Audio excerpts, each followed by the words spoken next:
Should you spend $1,800 on a Gibson SG? Hey everybody, Jason Allen here. Welcome back to the channel. So I recently got a Gibson SG. Got it a couple days ago. Just now finally getting around to doing the review on it. Got it from Alto Music. I buy a lot of stuff from them on Reverb, and somebody in my comments told me about a good deal over there, and so I decided to pick this guitar up. So let's check it out, and then I'm going to do a little bit of discussion about this guitar compared to my Epiphone inspired by Gibson.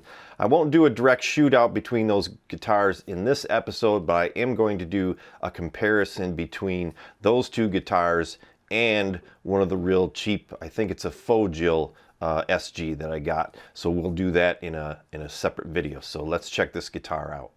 Okay, so here it is. Came in a fairly big box with Gibson plastered all over it. Just had a couple plastic, those blow up plastic sleeves on either end of this. So it's packaged pretty well. This is the case here. It's actually a vinyl case. It's meant to look like leather. This is actually a really nice case. It's got the backpack style handles on the back. Nice chunky handle here. Some decent pockets inside. And of course you get a bunch of accessories. Comes with a strap, which is about equal to the straps you get in some of the cheaper stuff that we've been buying from Amazon. So, you know, they could have done without that. And then for some reason you get another truss rod cover. The one that's on it says SG. This one's blank. I don't know what that's all about. And then you get a little card here. You can, so Gibson also has lessons just like the Fender Play, owner's manual, microfiber cloth, and then your wrenches for adjusting things. Okay.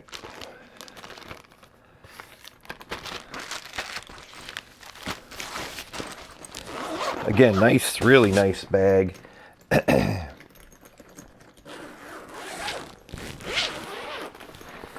And it's really thick, pretty rigid, nice inside. It's got a Velcro thing here to hold it, and then the neck rest. Okay, so this is Gibson SG. This is in the TV yellow, and these are retailing for $17.99. I did not pay $17.99 for it. I actually got a really good deal on this. First thing I notice about it, the body is incredibly light and it's incredibly thin. Compared to my Epiphone, it feels a lot thinner. This is actually less, it's 1 3/8. It's less than 1.5 inches thick.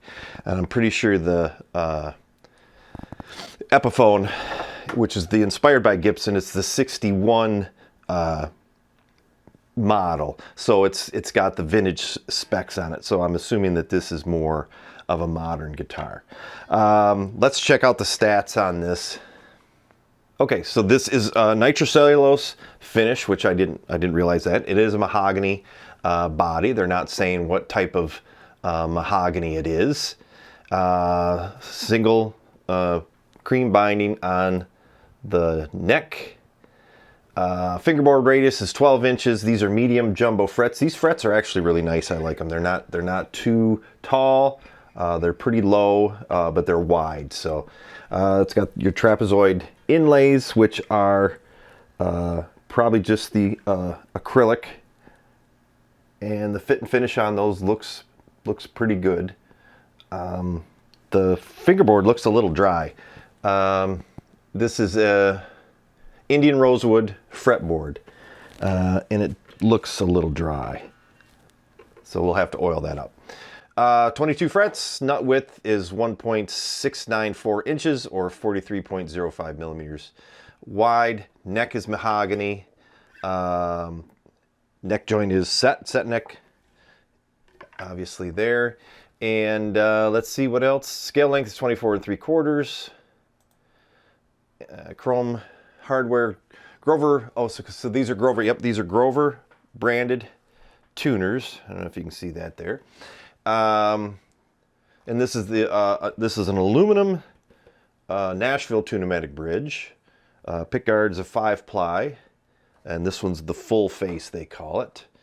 Control knobs are the black top hat style, and aluminum stop bar, adjustable truss rod, and then the pickups in it are 490R and 490T. I'm not exactly sure what those are. I'm not familiar with it.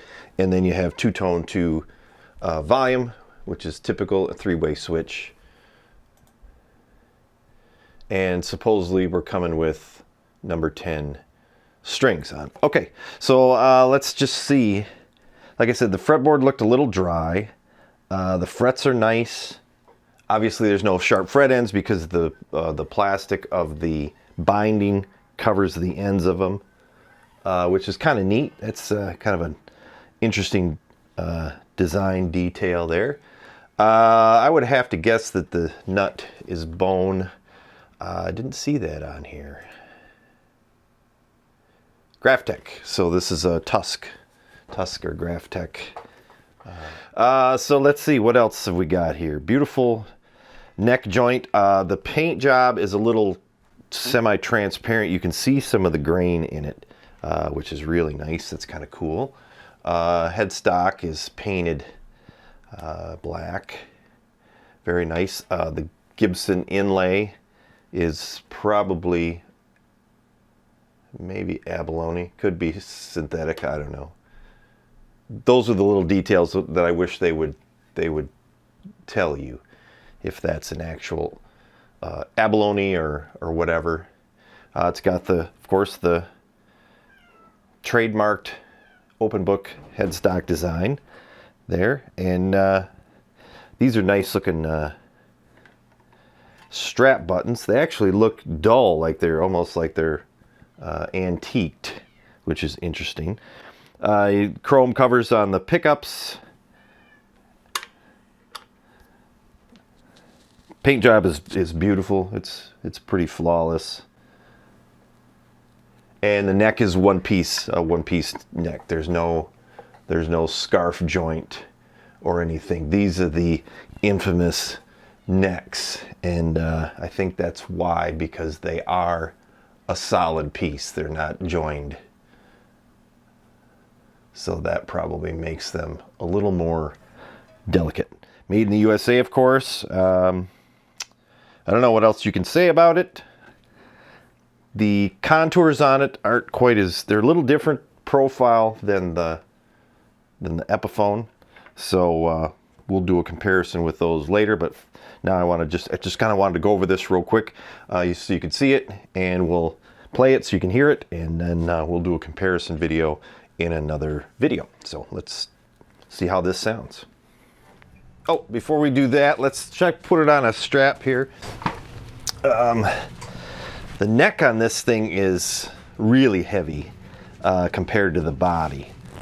So it might have a little neck dive to it, but the way SGs are balanced and the way they, the strap button is in the back, it probably will be okay.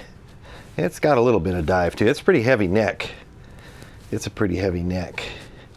So if you're not into this style of guitar, it's definitely got a lot of neck dive to it. So okay, and then let's check out the pickups real quick too before we get started with the. Okay, so we've got the bridge pickup is 7.78.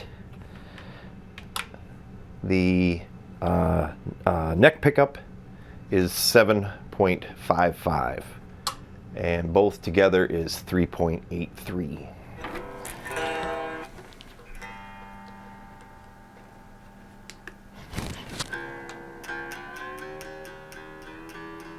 I will say these Grover tuners are really nice.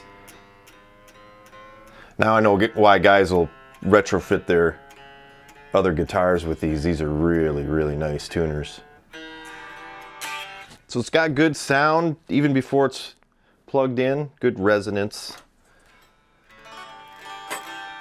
And of course, the setup on it is pretty good. I think I'd like to lower the action a little bit. I like mine pretty low. But it's pretty good right out of the box. Frets are clean, they're not gritty. So I'm assuming the intonation on this is probably perfect.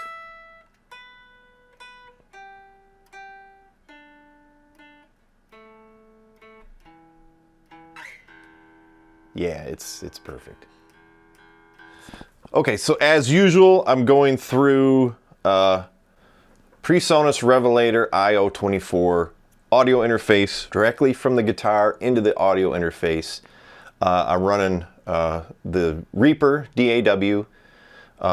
So I've got a couple tracks set up there, and then I'm using a plugin called Morgan Amps Suite by Neural DSP, and they're the folks that make the Quad Cortex. Okay, so now let's get to playing.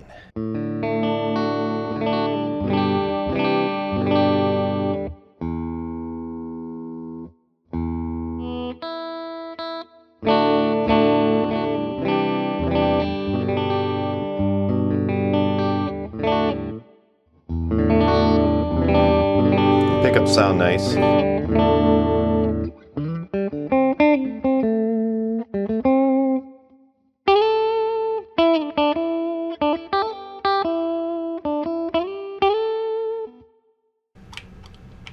The switch on this is kind of sloppy. That's interesting. Okay, let's see. This is the middle.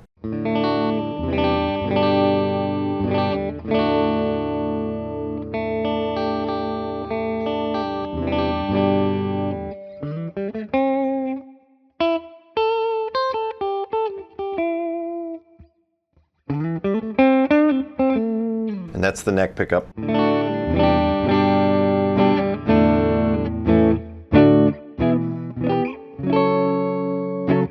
Okay, and then we'll do some distortion here.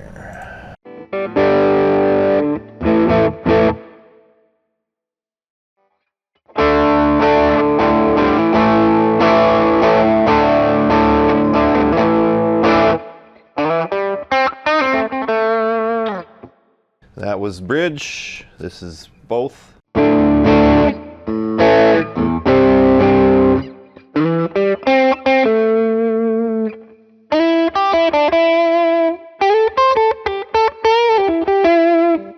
And the neck pickup.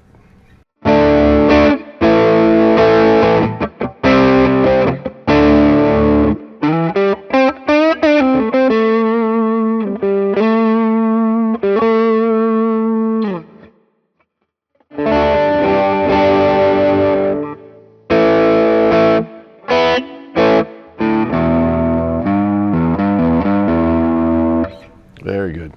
Okay, so there you go. That's how it sounds. So let's real quick just kind of talk about this. Like I said, this was retails for $17.99. So in light of our conversations about guitars, you know, cheap versus expensive, you know, this is a nice guitar. It's a great guitar. It's well made. It's nice looking. It's got that lacquer smell to it because it's nitrocellulose. So should you drop $1,800 for a guitar like this when you have something like the Epiphones? The Epiphones, I don't know, man, they're really close. It almost seems like Gibson's kind of shooting themselves in the foot by making the Epiphones. I mean, you know, because the Inspired by Epiphone is a little higher quality than the sort of the regular Epiphones. And they're a little bit more. That one, I think the Epiphone SG retails for $550. So still considerably less than this guitar here, but the quality on it is pretty incredible. And I remember back in the day that, you know, Epiphone was the cheap brand, and people really criticized the Epiphones and the Squiers as being really cheap. But now you've got things like the Squier Classic Vibe that are made after the vintage specs, and they're made so well. And the Epiphone is really made, the Inspired by Gibson is made really well. So I can only assume that Gibson is, you know, they realize that these are going to be a little bit out of reach for some people. And I'm not going to make the argument that these are too expensive or that Gibson is ripping us off or whatever. After my trip to the factory there in Kalamazoo, you kind of get a sense of what goes into building one of these. And in the United States, it's really expensive to build and sell guitars. So that's not the argument I'm making about whether these are overpriced or you know, a rip-off. I'm not going to get into that because, you know, Gibson, you know, it's a capitalist country. Gibson can charge whatever they want for these, and their success depends on whether people will pay for them or not. And so what I think they're doing is they're trying to up the game on the Epiphone Inspired by Gibson brand, because they know that these are pretty expensive, and you know that they've got to be watching, you know, social media and paying attention to sort of this rise in the budget guitar community. And so I think they're using guitars like that to, you know, to drive sales, because they know that these are pretty expensive, yet those guitars, you know, aren't quite as expensive, but they give you that the same experience as owning, you know, an actual Gibson. Why they don't just stick the Gibson name on that and manufacture them overseas and have two different lines, that's exactly what Heritage is doing. They came out with the Ascent line, which is, they're made in China, but they're Heritage branded guitars, and they're even the same model. They have a H150, which is exactly the model that I have that was made here in the United States. Though the Les Paul style has a bolt-on neck, and you know, they're less than $300. So, but there's, you know, it would be like if Gibson, you know, took the Epiphone, stuck their actual brand on it, and sold it as a Gibson, but it only costs $550. So it's just interesting how they, you know, how everything kind of goes. And Epiphone has some pretty expensive models too. I believe they're making some in the US now. There's a couple acoustics, and then there's an electric, I forget the model of it, that's being made in the US. So anyway, interesting discussions, starting to get a really well-rounded view of guitars in all price ranges. You know, this is a nice guitar, it really is. I think it sounds good. It plays really well. The nice thing about when you buy a guitar like this is the setup on it, and people have commented that over and over again on my videos, that when you pay more, you get a guitar that's set up, you get a guitar that is going to stay in tune and everything. And you know, I can't argue with that. I mean, it's definitely set up well. So, but anyway, that's the thing. It's you don't necessarily have to spend you know, $1,800 to get a Gibson quality guitar. You can look to the Epiphone brand. So, but like I said, I'll do a shootout with those here in a little bit, but I'm going to do 3 different guitars. So I just wanted to review this real quick. So thanks everybody for tuning in, and we'll see you next time.